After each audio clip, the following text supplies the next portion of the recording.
ওয়া রাহমাতুল্লাহি ওয়া বারাকাতুহু।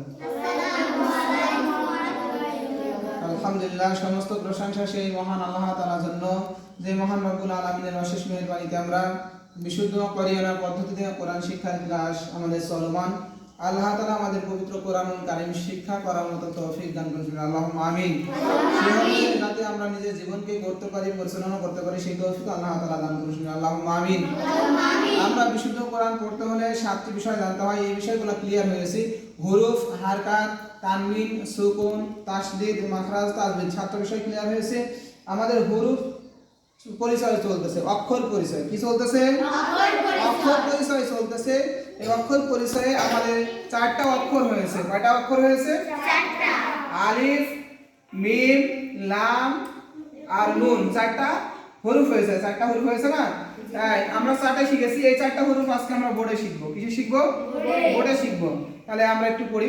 অক্ষর পরিচয় এখানে শুরু উচ্চারণ জানা শুদ্ধ হয়। অক্ষর পরিচয় এখানে শুরু উচ্চারণ জানা শুদ্ধ হয়। উচ্চারণ শুদ্ধ না হইলে সবের জায়গায় গোনা হয়। উচ্চারণ শুদ্ধ না হইলে সবের জায়গায় গুনাহ হয়। উচ্চারণ শুদ্ধ হওয়া লাগবে, তা না হলে সবের জায়গায় কি হবে? গোনা হবে। তাই 1 নম্বর যে হরফটা সেটা বলতেছে, বলপেনের মতোই দেখা যায় আলিফ তার নাম, আলিফ তার নাম।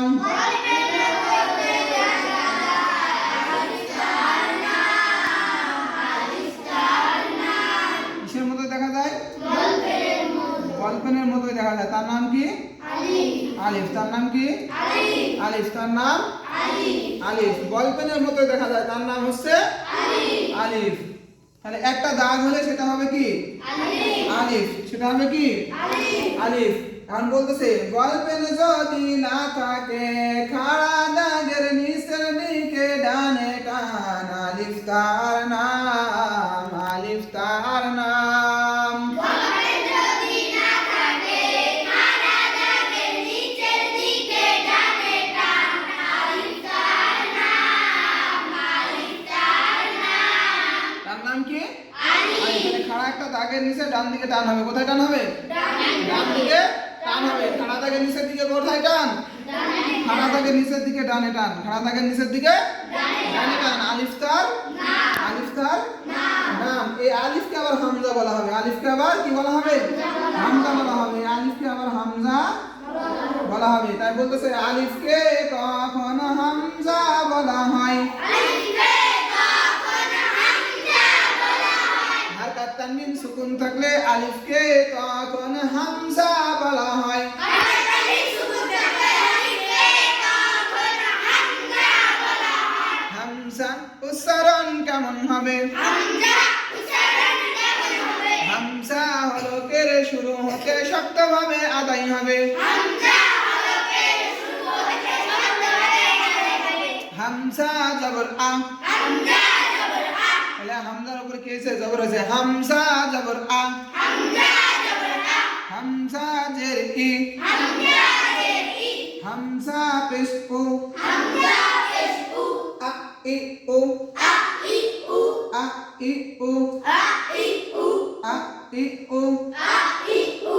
তাহলে হামজার উপরে যখন জবর জের পেশ আসবে তখন আলিফ হামজা হয়ে যাবে। কি হয়ে যাবে? হামজা জের। হারকাত তানবিন সুকুন থাকলে আলিফকে তখন হামজা বলা হয়। এই যে হারকাত তানবিন সুকুন থাকলে আলিফকে তখন কি বলা হয়?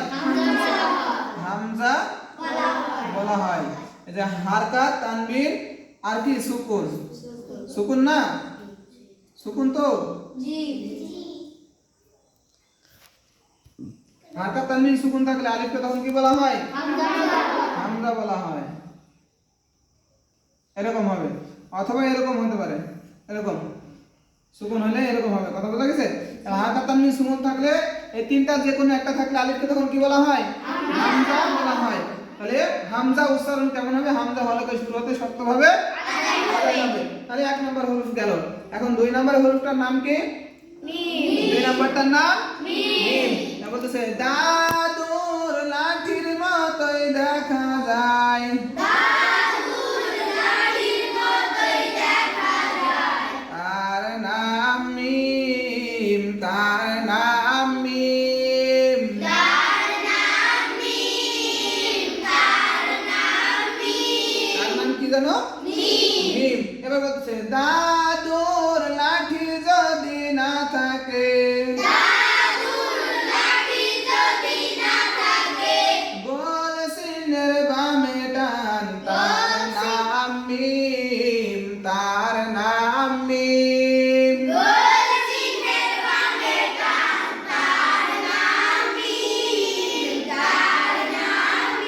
আরে গোল সিনের কোথায় টান হয়েছে গোল সিনের কোথায় টান গোল সিনের বামে টান তার নাম কি মিম গোল সিনের বামে টান তার নাম মিম তাহলে গোল একটা চিহ্ন হয়েছে গোল চিহ্নের বামে টান হয়েছে তার নাম হয়েছে কি মিম গোল চিহ্নের কোথায় টান গোল চিহ্নের কোথায় টান এই যে গোল চিহ্নের বামে টান গোল চিহ্নের বামে টান তার নাম মিম গোল চিহ্নের বামে টান তার নাম কি মিম বুঝা গেছে তাহলে মিম চিন্তার সমস্যা আছে আর আলিফ কোন দিকে টান খাড়া দাগের নিচের দিকে কোথায় টান খাড়া দাগের নিচের দিকে ডানে টান আলিফ তার নাম খাড়া দাগের নিচের দিকে কোথায় টান ডানে টান খাড়া দাগের নিচের দিকে ডানে টান তার নাম আলিফ আর মিম গোল চিহ্নের বামে টান তার নাম কি মিম তাহলে আমাদের দুইটা হরফ হলো কয়টা তিন নম্বর হরফটার নাম কি লাম মাছ ধরা বড়শির মতোই দেখা যায়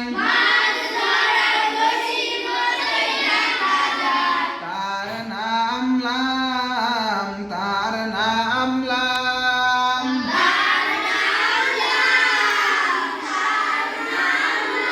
নাম কি জানো লাম মাছ ধরা বড়শির মতো দেখা যায় তার নাম লাম মা তারপরে বলতেছে মাছ ধরা বড়শি যদি না থাকে মাছ ধরা বড়শি যদি না থাকে খাড়া দাগের নিচের দিকে বামে টান অথবা খাড়া দাগের নিচের দিকে ডানে বামে দুই দিকে টান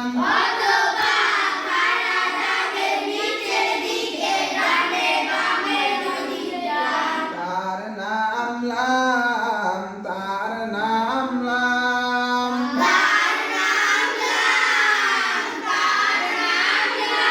আরে মাছ ধরা বড়শির মতো দেখা যায় তার নাম লাম এই যে বড়শির মতো দেখা যায় তার নাম তো লাম আছেই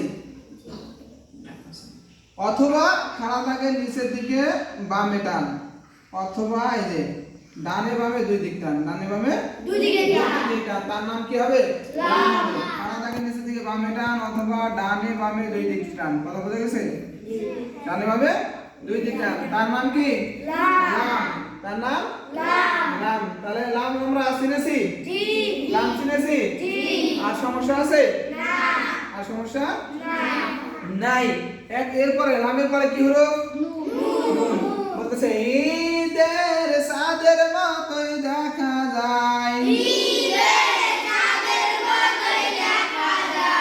উপরে এক ফোঁটা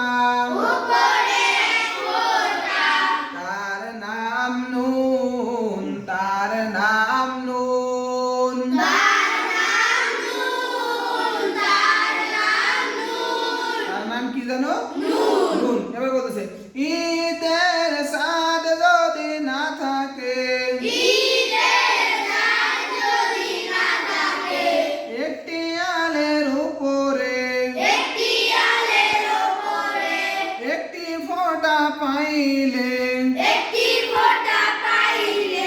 তার নাম নুন তার নাম নুন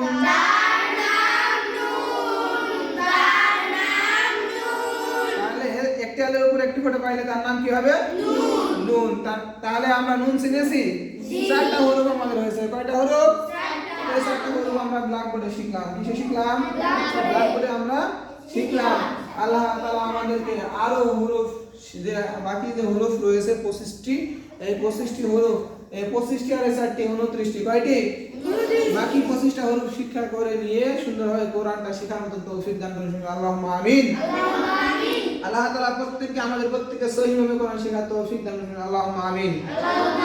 আল্লাহ তাআলার দরবারে শুকরিয়া জানাই এই জন্য যে আল্লাহ তাআলা এখন পর্যন্ত আমাদেরকে সুস্থ রাখছে, সেজন্য আরেকবার বলি আলহামদুলিল্লাহ। আসসালামু আলাইকুম ওয়া রাহমাতুল্লাহি ওয়া বারাকাতুহু।